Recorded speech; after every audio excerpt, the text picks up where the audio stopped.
This is Don't Drink the Water, a mod for Half-Life 1, and this video is a little different because I'm not reading off of a script. So, what is Don't Drink the Water? Well, it's inspired by Half-Life 2 beta or Half-Life 2 leak aesthetics, and it's a fixed camera mod. Yeah, like all of it is like Resident Evil, the classic Resident Evil games. It plays like that. Now, there's two aspects that I usually talk about in my videos, so visuals and gameplay, so let's talk about that. Visually, I'd say this mod, well, at least in its demo stage, keep that in mind, this is a very early build. This demo is from last year, and I think the development is still going on, but the last update was from November, so I don't know. Anyway, even for a mod demo, the visuals are actually pretty well done.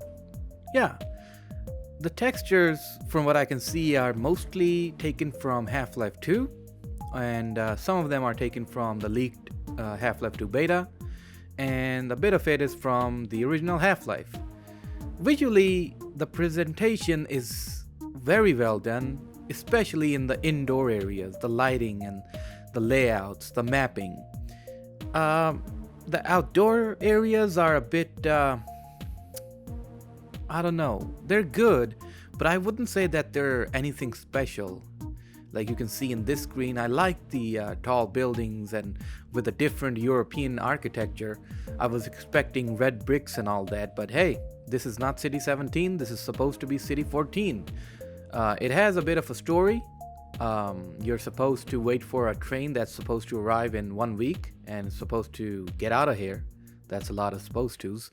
But anyway, yeah, visually I would not deduct any marks from this, seeing that it's in a demo state right now. Now let's get to the meat and potatoes of it all, the gameplay. There's gonna be two types of reviews about this mod in its current state.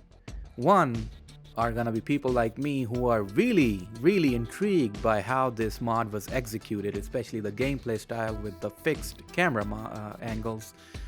Two, there's gonna be people who are absolutely gonna despise this mod because of the controls. Now, I'm not saying the controls are horrendous or bad or anything like that.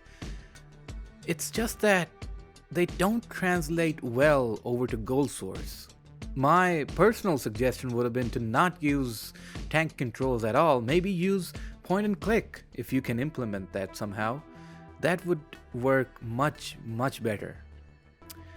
But the turning speed in goal source, if you press left or right arrow keys, it's so slow. The modder did adjust the walking speed, the running speed, but the turning speed is very slow, so it's kinda really difficult to get used to. And here I wasn't even sure what was happening till I realized I was at the next level. That's another issue.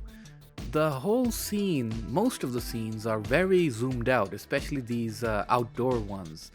And I tried, you'll notice in a bit that I tried a different FOV when I get into this lift, and that looked really well. Now, if we talk about camera framing, everything that's on the most left side, the most right side, top and bottom, that's excess. We don't need to see that. But what we see in the center, now that's the main point of attention. Now I'm gonna pull up the console here in a bit. Come on now, past rad. Okay, past rad is gonna do it there. Now I'm gonna change the FOV. Now look at that. Look at the difference between the framing. Now, I'm not saying it's a big issue, but it's kinda awkward when you're just a tiny little speck on a screen. It's not like Resident Evil at all.